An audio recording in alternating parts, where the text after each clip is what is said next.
hope that some of you can still join on your lunch hour or, your 3 o'clock break if you're in the East Coast, because we're talking about one of my favorite copywriting books ever, Confessions of a Persuasion Hitman. And besides having a really badass title, this whole book is actually full of golden nuggets. It's only, 117 pages, so it's a quick read. And each chapter is basically a rule. So he never really says what these rules are, like if they're rules for life, rules for copywriting, but I think really what they are is rules for sales.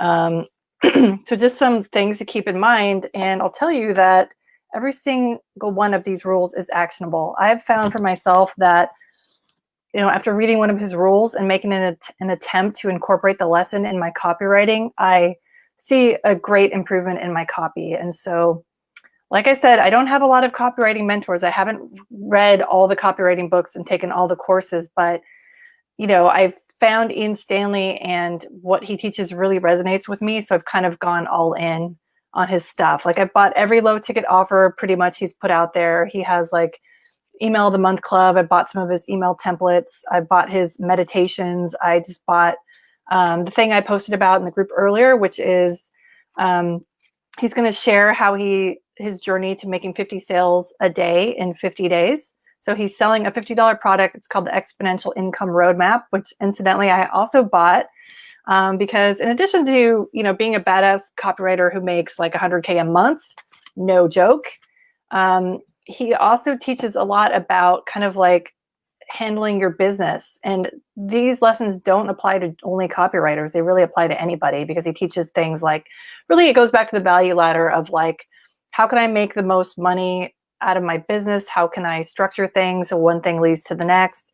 How can I have exponential income? That means things that keep paying you after you put it out in the world and, upsell into something else. So those teachings are really valuable as well. But I don't want to get too off track here.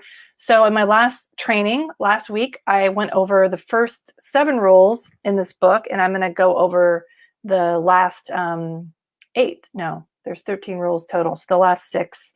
So I'm sure it'll be quicker than the last time, but I want to also very quickly do a recap of the rules that I covered last week, because I think those are valuable as well. Let me just get out of full screen here. I'm going to share my screen. I got some slides. That's also why this took a bit longer to put together. Okay, let me find the right tab.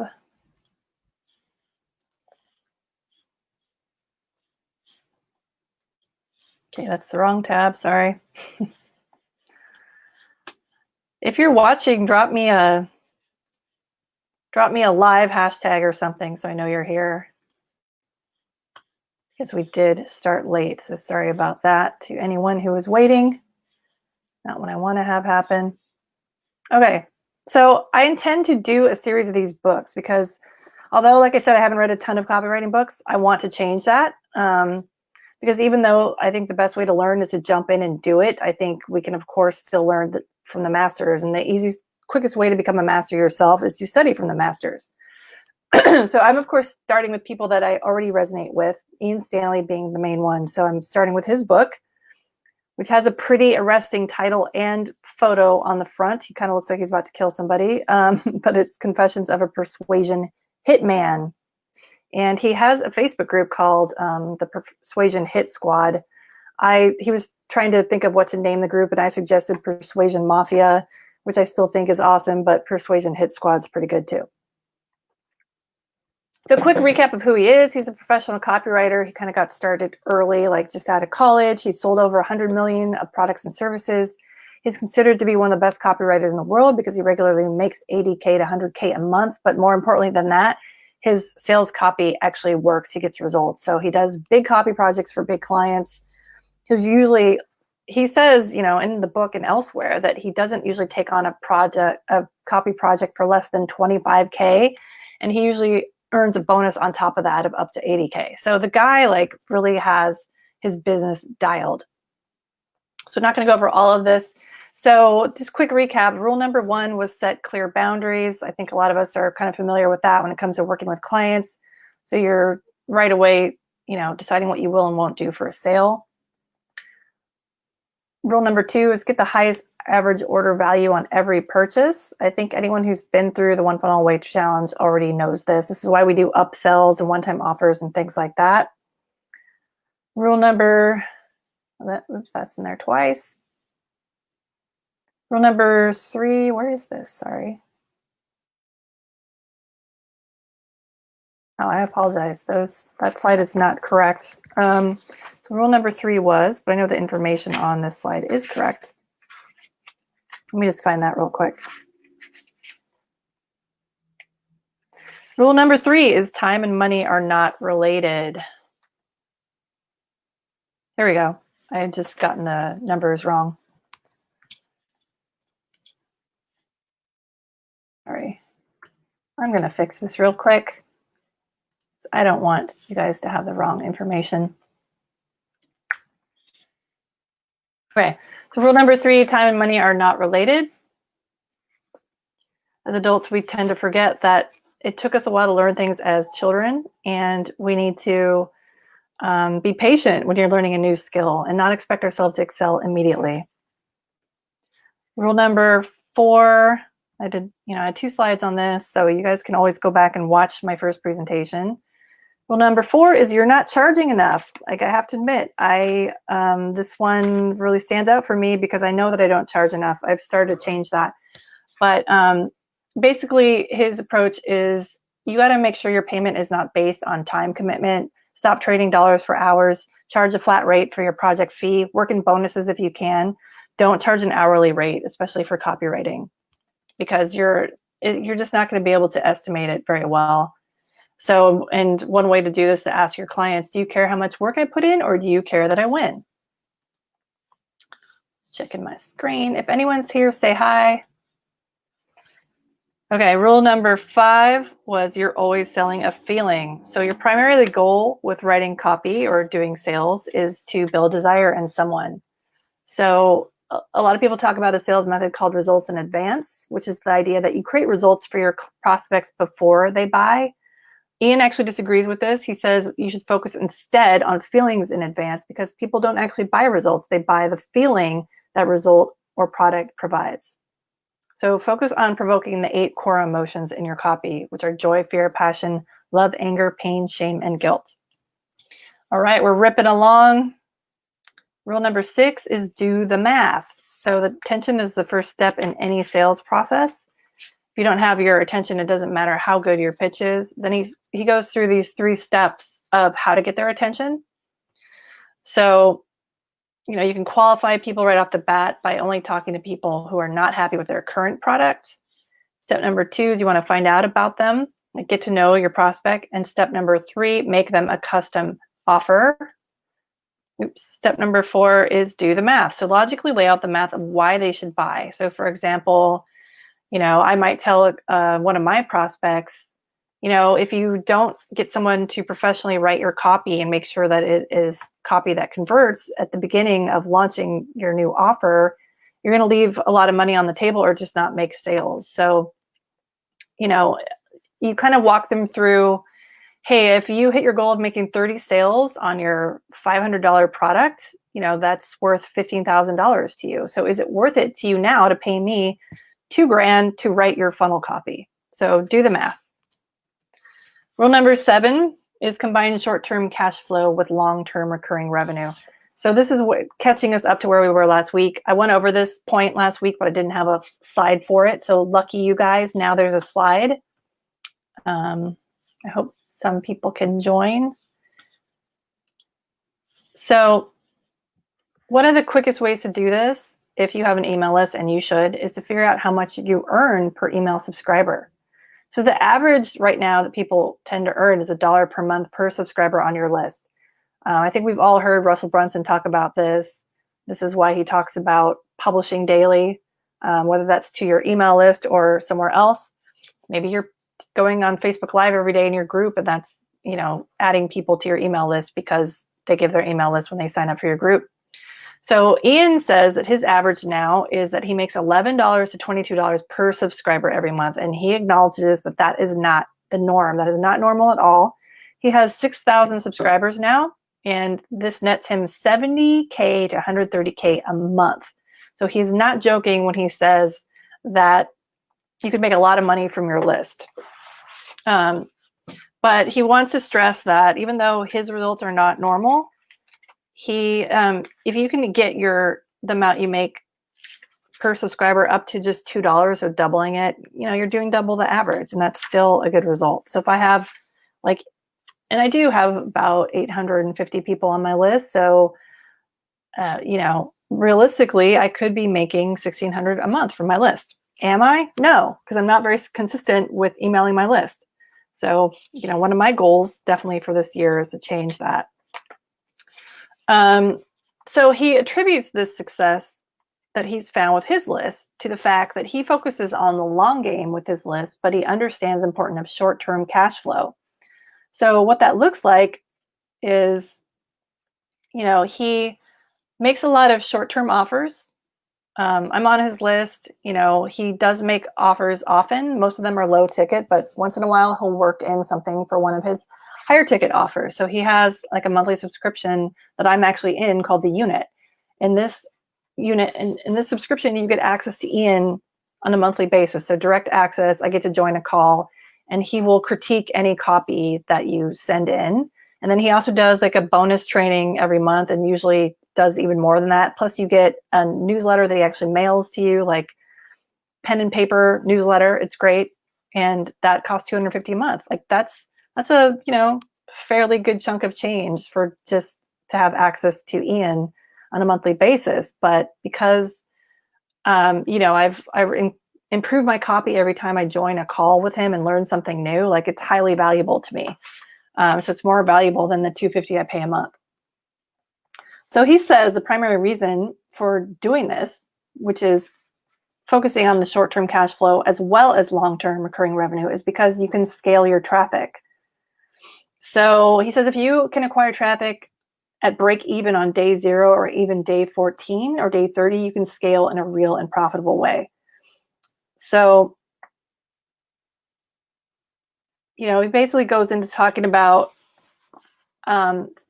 spending money to acquire new subscribers, which a lot of people do. Maybe you're running a Facebook ad to a free lead magnet that gets people to give you your email address, and then they're added to your list. But the real money comes from, following up with them and getting them to know, like, and trust you so that they will buy from you later.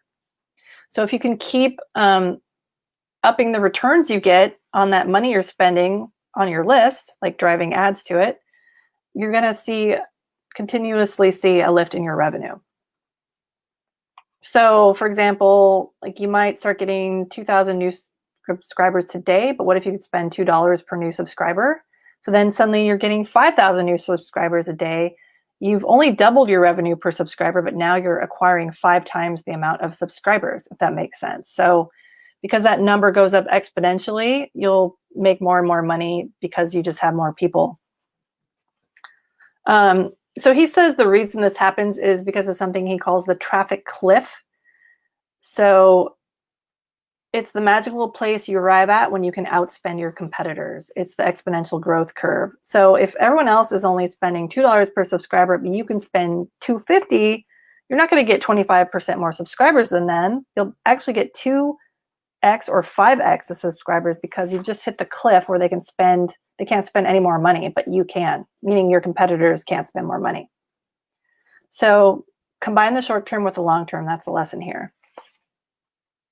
The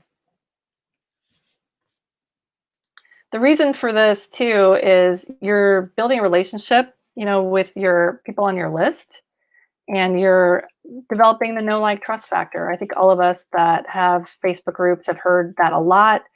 If you have a really engaged Facebook group, it's usually because you have created that know, like, trust factor over time by just showing up consistently multiple times a day, posting, going live every week, and just giving value to your people, just serving them like crazy. And then eventually, you have this relationship and they will buy what you offer if they're good offers and they like you. So this approach helps build a relationship before you sell and achieves that know, like, trust factor. So you don't want to rely on people to come to you. You want to meet them where they are. So to do that, ask yourself, what's the conversation that's already going on in their heads right now? And then, start kind of talking about your offer from there. Try to put yourself in their shoes. What are they telling themselves right now? And then meet them there. So another way to do this is to deal with people's objections in advance. This is like what pro copywriter David Deutsch teaches. The reason he says his copy is so successful is because he handles people's objections in advance. You start talking about them in your copy before you've even talked to the customer. So what you're doing is exactly that. You're meeting them where they are. So again, this is what Ian says is the difference between A-level copywriters, which are the best copywriters in the world, and everyone else. They see and deal with objections in advance. So they know what objections the customer is going to have because they've done their research, and then they address it right in the copy. So it could be a huge difference between a sales letter that just falls flat, doesn't work at all, and one that makes you $1 million a month. Okay. He has some other tips in here, like, don't lie in your copy. Sounds obvious. Or don't try to act like your product is perfect. He gives an example.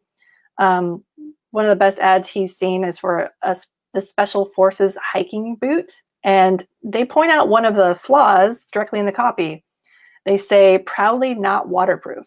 And then they go into the reason why. Your feet need to breathe, especially while moving. Waterproof boots act as a microwave for your feet after they're shrink wrapped in plastic, so your feet just end up sweating more, and the waterproof boot traps it in.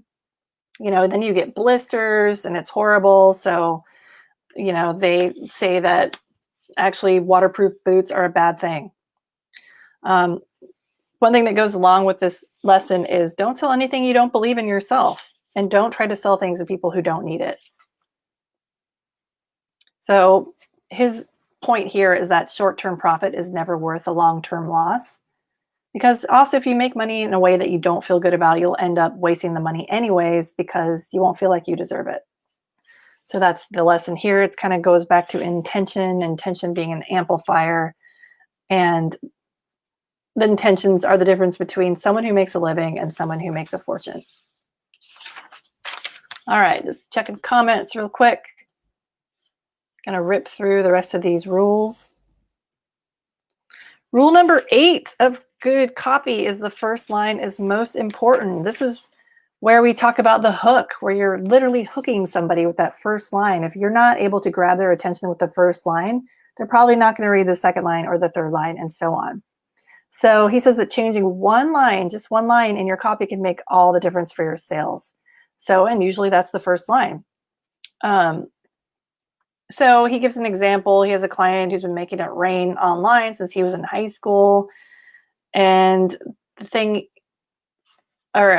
was actually working on one of their long-running sales letters, and he said, I don't like that first line. I'd get rid of it. They got rid of it, and they got a 22% lift in sales from one line.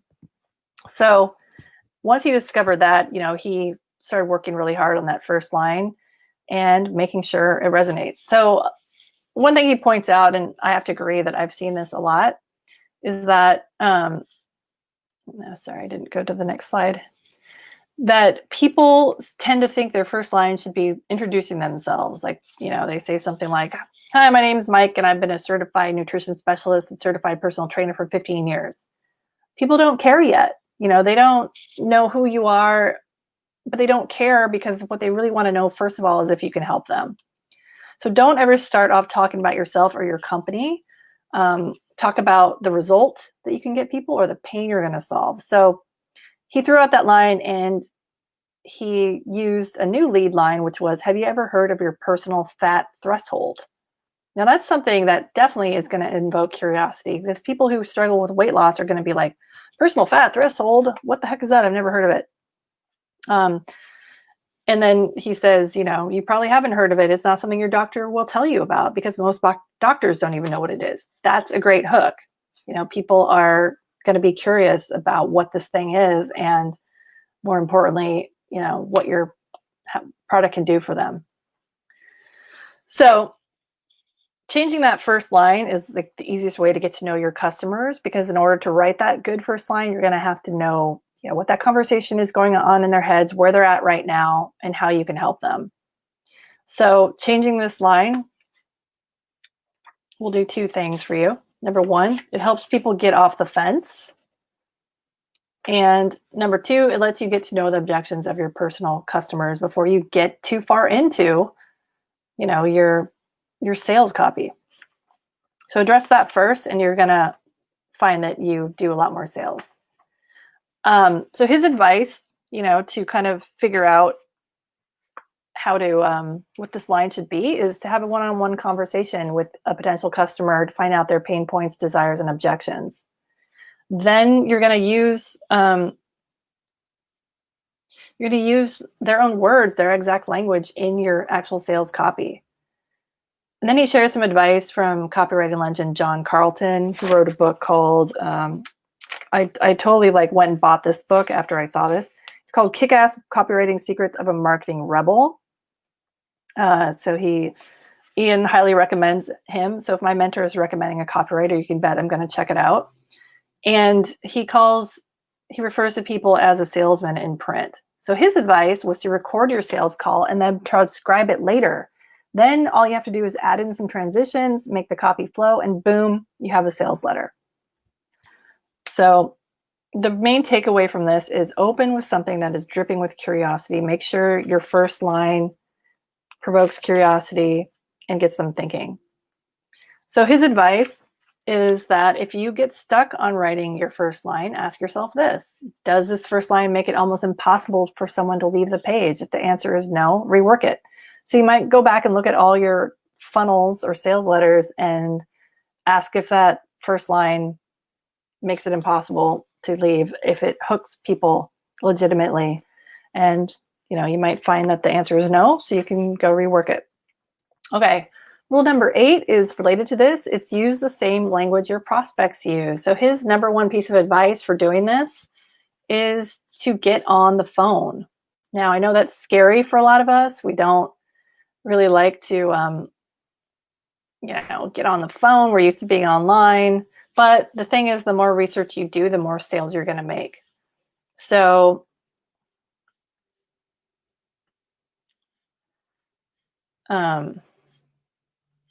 okay, sorry, some of this stuff is mixed up with rule number 8. But so the purpose of the first line, I'm sorry, this is from the rule before, which was to work on your first line. I got the notes got mixed up, but I'll just go over those real quick since I didn't on the last slide. So the purpose of the first line is get them to read the second line and so on. The first thing you say dictates everything else that happens. So again, like I said, don't start off talking about who you or your company are, because nobody cares yet. Instead, go right into the result you can give with the offer. He also suggests that if you find something that works, turn it into a template, because you can sell those. That's what he does. He has email templates for some of the most successful emails he's written that you can buy. You can just go to persuasionhitman.com/templates if you're interested in that. He also recommends that you go look at sales letters, ads, or video sales letters in a different market from the one you're in and see what their first line is. This should give you some inspiration. And the reason he says not to go into your own market for this is because, there might be too much temptation to rip off that same line. You don't have to be super creative for this to work. Just don't steal other people's stuff. So that's why he says go to other markets and see what they're doing, so you'll be less tempted to do something similar. Because too many people will see what's working in their market and just rip off the same copy. You don't ever want to do that. Okay, so using the same language that your prospects use. Yeah, this was going back to getting on the phone. And I'm sorry, my notes apparently didn't copy over. So I'm going to read over this, what he says. So the purpose of doing this is to help people get off the fence and then let you get to know their objections. So I see what I did. I switched the copy on these 2 slides. There's nothing like talking to them one-on-one to find this out. then you use their own copy, their own words in your sales copy. And then you go back to that example from John Carlton where you can record your sales call and transcribe it, add in some transitions, make it flow. You can use that as your sales letter. So you're not trying to get them off the fence. You're finding out what got them on the fence in the first place. So he gives some examples and some questions that he likes to ask buyers, which include things like, why did you buy? What was the moment you decided to buy? When did you decide I was the person you want to learn from, or we were the company you wanted to buy from? Was there a specific piece of content or sales material that sold you? What feeling did you want from this product? What feelings did you have that drove you to buy the product? And what similar products have you bought in the past, if any? What did you like about them or dislike? So if you have a client who's willing to get on the phone with you and go over all this stuff, you're going to have a much easier time writing your copy. Okay. So those are all great places to start. Another thing he recommends doing is, create a list of customer phrases for your market after you do this research.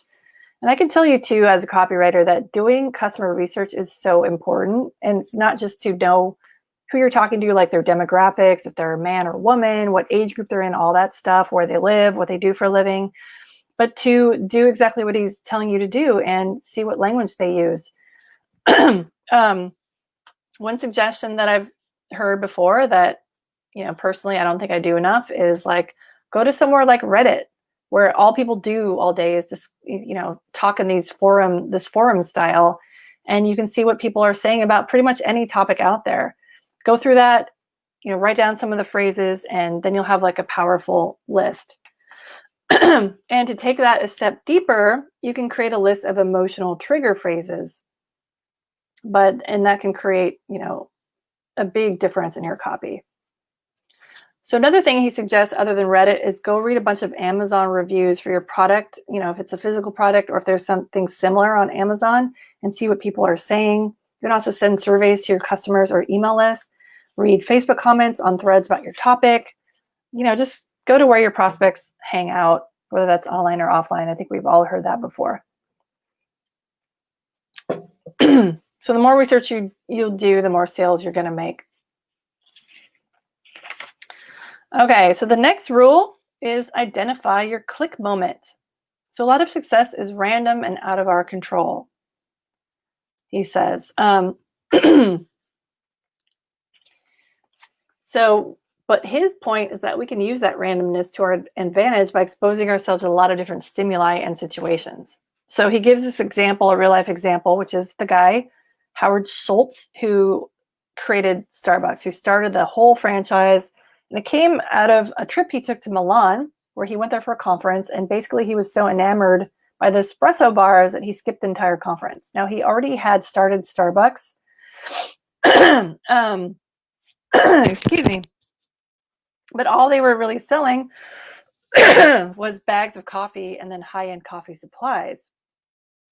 But he realized that like the sort of espresso bar wave had not hit America yet. People weren't going to coffee shops to hang out. A coffee shop was literally somewhere you went to buy a bag of coffee. So he kind of saw how in Milan, there are amazing espresso bars everywhere, in every single neighborhood, and people were gathering there to meet and hang out. And so he realized that coffee was more about the community and the atmosphere, excuse me again, and it's meant to be enjoyed with others.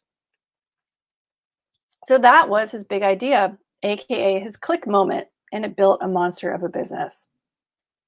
So to discover your own click moment, you need to do a deep dive into your customers. You never know what sentence your customers are going to say to you that will make it all click for you. So talk to your customers. The click moment is going to be based on your content or sales material. So there's something in your content that your target is going to read, which is going to be the thing that will make them buy. So no matter what, there always is one. So he gives his email 80-20 email copy course as an example. And he says that he assumed for the longest time that people were buying it because they realized he knew what he was doing because he had tested so much email copy. But that actually was not why people were buying. It's because he found out it was because every time he did a webinar or training, like to sell the 80-20 copy course, he would write an email live on camera, and they would watch over his shoulder as he did it, and it typically took him about 10 to 15 minutes. So then people started telling him, when I saw you write that email that fast, I knew that I needed to learn from you. So, to him, that was totally normal. It's easy for him to write an email in 10 to 15 minutes, but for his customers, they were struggling with this, right? It would take them like 2 hours to write a single email. I think a lot of us have been there. I mean, I'm definitely fast now, but when I started writing copy professionally, I wasn't necessarily that fast. So, and then he said his second click moment was an email that he sends out called the Poseidon Story. It's about his dog. He got this little husky as a puppy. The husky immediately had this life-threatening situation, and he goes through this whole long story about how it made him feel and what he did to save his dog and like what he learned from it. And it's like a thousands of words long email, but he gets more responses to that than anything. And there's no pitch with this email. He's not trying to sell anything at the end. People say, that made me cry. I'm so grateful you shared this. And this was a story he didn't necessarily want to share, right? Because it's kind of painful and personal. But that's when people felt a connection with him and then felt compelled to share their own stories with him.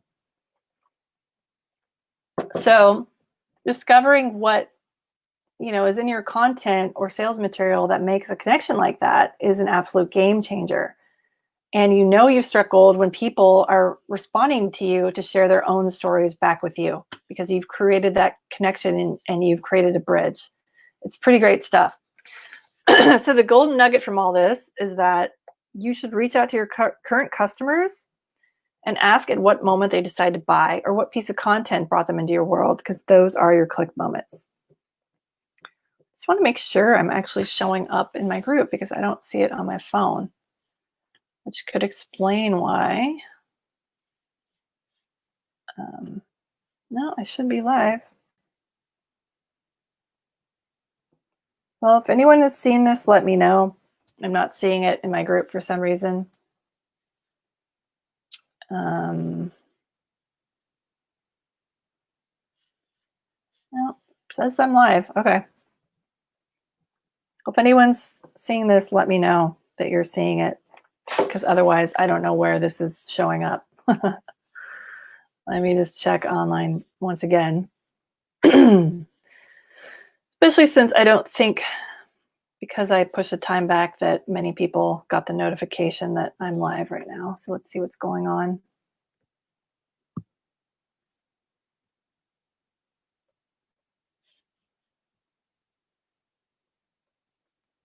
Just taking a second.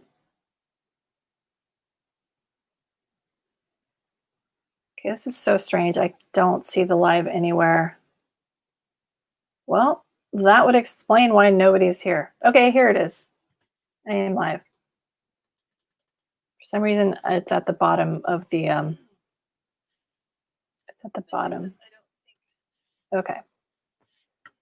Here we go. We're live. I'm going to pin this to the top so that people see it, because it took me a while to find it. I was like, what's going on? Bear with me. Hopefully once I pin it, more of you will jump on. It's like, hey, I don't mind sitting here talking to myself, but it's a lot more fun when I have people to talk to who are watching. So I'm going to pin this. I have to see what happens. It got pushed to the bottom because I had scheduled it through StreamYard earlier. I got to tell you, I don't know if scheduling on StreamYard is the best method, because I don't know. It does not pop up in your feed the same way. Okay, so now this is an announcement, so hopefully more people will see and join us. Okay, so this moves us into rule number 11. We're almost done here. So, which is sell them what they want and then give them what they need. So this is going to go contrary to a lot of what we've been taught by Russell Brunson, the One Funnel Away Challenge, which Ian is saying the point of a sale is not to solve a problem. What? Sounds crazy, right? I thought that everything we knew was about creating solutions to problems, that you're selling the solution. He's just saying that's the purpose of the product or service you're selling. That's not, you're not solving the actual problem during the sale, right? You're letting people know about it, so you're creating a problem awareness. So, his point is that no one cares about your product. They care about themselves. They want to know how you're going to help them solve their problem. They want to know what they're going to get out of it. So that's why, your job as a sales copywriter is to demonstrate how and why the product will give them what they want. It doesn't matter how life-changing your product is if you can't sell it, right? So he has some examples to give. He said he has a world-class copywriter friend who sold a product about how to get your ex back. The entire sales letter was designed about how to give them the exact result they wanted, which was getting back with their ex. Yet the product itself was primarily designed to help people get over their ex. So the strategies would help them get their ex back potentially, but the main goal was to help them get over that ex so they can move on and enjoy their life again. But if he had written a sales letter that said how to get over your ex, it wouldn't sell, because when people are in that painful part of a breakup, they just want the person back, right? So he had to talk to them from that place, even though his goal with the product was ultimately to help people move on. So he goes on to say that the reality of human nature is that most people rarely know what they need, but they know what they want, right? So they might think they want their ex back, but what they actually need is to get over it and move on, because there's a reason the relationship didn't work out, right? So your purpose as a salesperson, again, is to meet them where they are and sell them what they want, then provide them with the actual solution they need. So that's an important distinction. So you might be saying something different than what the result of your actual product is, just to bring people in and make them aware of your solution. So now, just to be clear, he doesn't mean that you should bait and switch people. Let me just see what else he's saying here. So he's basically tapping into a harsh truth, which is that people have to change how they feel about themselves first in order to change how other people feel about them. So, but that feeling or that truth does not sell products. So if your product actually helps people and you want to get that in front of them, then you actually have an ethical duty to do everything in your power to sell it. Now, you don't want to lie, but you do want to enter the conversation with where they're at in their head, if that makes sense. So, in this example, you sell them the product about how to meet the woman of their dreams, but then you teach them how to actually like themselves so that women will like them too. So that's the differentiator there. I hope that makes sense. So the gold nugget here is that people don't actually want self-help. They want to feel better about themselves or relieve their pain. So you're basically the bridge between where they are now and like how they feel about themselves now and where they want to be. And it doesn't matter if you're selling self-help or a vacuum. So bring us on to rule number, that's rule number 12. Let me fix that. This is what happens when you go too fast with your slides. So yeah, this is number 12. Tell them the stories that scare you the most. Got anybody watching it? Cool. I guess that did do something by pinning it to the top. So he says, and I agree with this, it's amazing what we're capable of when we stop telling ourselves bullshit stories. So we all constantly have stories running in our heads, right? Things that we tell ourselves on a daily basis. Usually they're negative. I mean, not always, but that tends to be the human condition, right? Is that we're way harder on ourselves than we are on other people. Usually we're criticizing ourselves. We're thinking about all the ways we've failed. And, it's kind of a sad place to be. So since we do all have these stories running in our heads, what you want to do is connect with people around your stories, because the connection happens around the rough edges. In a second. So it's the stories that you least want to tell, and the stories you thought you'd never share, that you need to share with your prospects or audience, because that's where you build that connection.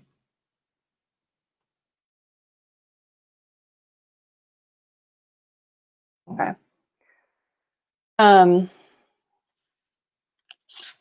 So this is actually a tangible feeling. People don't bond with perfection, right? They don't feel connected to people or stories they can't relate to. Again, I think I messed up my slides here. Sorry about that. Again, going too fast. So at the core of what's really going on when you tell a story from an emotional place is you're creating a transference of feelings. Your energy can then be felt by the consumer and they're going to connect with you.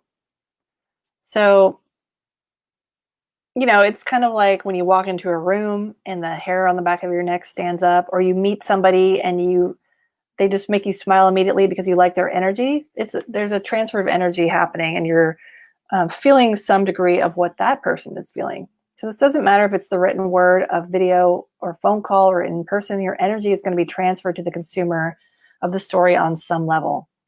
So when you tell a really good story, one that's really, personal to you, the customer reading it is going to feel that. They can feel your feelings in your voice or even in the copy that they're reading, or they'll see it on your face if you're telling it in person. So that's why that's the best type of story to tell, is one that's really personal, that might scare you to tell it. And the last sentence here, the one that makes you feel something, that's where the magic happens in these stories. So at the end of the day, people want to know you're human. You're not just a salesperson. They want to connect with you and they want to identify with you. So the gold nugget to take from this is you should go back and rewrite the stories that you tell yourself. And he actually teaches something called a correction. Like if you know that you have a negative story going through your head that's holding you back, he suggests actually sitting down and writing a different version of that story that has a positive result that you want in your life. And just the act of doing that kind of programs it into your brain and will kind of stop those negative stories that you tell yourself, because you are not your past. The world is full of pain, but pain equals growth. And things don't have to feel so painful all the time. It's just a feeling. It's temporary. So that's his point with rule number 12. And I'm glad he shared that, because, it's tapping into another basic human truth that might not be really obvious when it comes to copywriting, but is no less impactful. So this brings us to the last rule of copywriting, which is don't let the stories you tell yourself define you. So tapping into the last one, which is, telling yourself scary stories. The reason we do that, we tell stories that come from a deeply emotional place, is because these are the ones that will connect you with your audience. The stories you actually want to tell the least are the ones your audience or prospect most wants to hear. Connection happens around the rough edges. People don't bond with perfection. Pain equals growth. And at the core of what's going on when you tell one of these stories is you're creating that transference of feelings we talked about in the last rule. So some examples of these stories you might be telling yourself are things like, I'm a procrastinator. I have a hard time finishing things. I'm worried I'm going to lose all my money. I'm not enough. I have to be perfect. I'm a terrible salesperson. No matter what I do, it'll never be good enough. I'm always going to be fat, poor, unhappy, etc. So all of these things are things that are probably holding you back. So we need to get rid of those stories and replace them with ones that serve you, because you are not your past. So don't let your stories you tell yourself define you. Just seeing how he wraps this one up, because that's a really profound one. He goes into a long story about some bad things that have happened to him, even though he's been a really lucky guy. Like he got held up at knife point by some guys when he was a teenager. He got diagnosed with Crohn's disease a couple years ago. So he kind of talks about how he dealt with all of these and how he avoided succumbing to depression and anxiety over it. Because at the end of the day, you get to choose your future. You just have to make the choice.